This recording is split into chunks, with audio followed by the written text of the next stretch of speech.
একদিন রাতে গ্রামের পথ ধরে ফিরছিল রাহুল।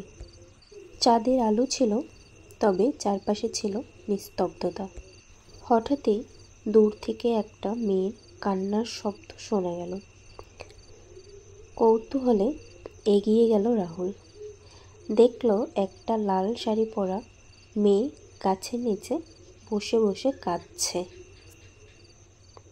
রাহুল এগিয়ে গিয়ে জিজ্ঞেস করল, আপনি এখানে একা একা কী করছেন এত রাতে? মেয়েটি মাথা তুলল আর বলল, আমার পথ হারিয়ে গেছে। রাহুল ভয় পেলেও সাহস করে বলল, চলুন আপনাকে গ্রামে পৌঁছে দিই। মেয়েটি হেঁটে হেঁটে চলতে লাগলো রাহুলের পেছন পেছন। কিন্তু রাহুল লক্ষ্য করল ও পায়ের ছাপ নেই। ঘাড় ঘুরিয়ে তাকাতেই মেয়েটি হাওয়ার মতো উধাও হয়ে গেল। তবে ওইখানেই শেষ নয়। হঠাৎই চারিদিক অন্ধকার হয়ে গেল, আর সেই মেয়েটি আবার সামনে এসে দাঁড়ালো। এবার তার চোখ জ্বলজ্বল করছে, মুখে ভয়ানক হাসি।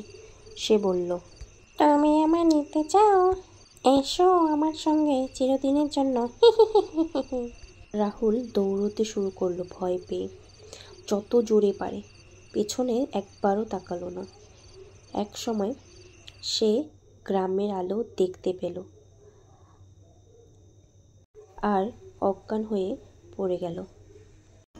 পরের দিন সকালে লোকজন তাকে খুঁজে পায়। সে জ্বর নিয়ে পড়েছিল। পরে সবার কাছে শুনল সেই গাছের নিচে বহু বছর আগে একটি মেয়ে আত্মহত্যা করেছিল।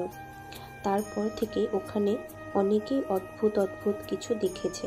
রাহুল আজও রাতে একা একা ওই পথ ধরে না।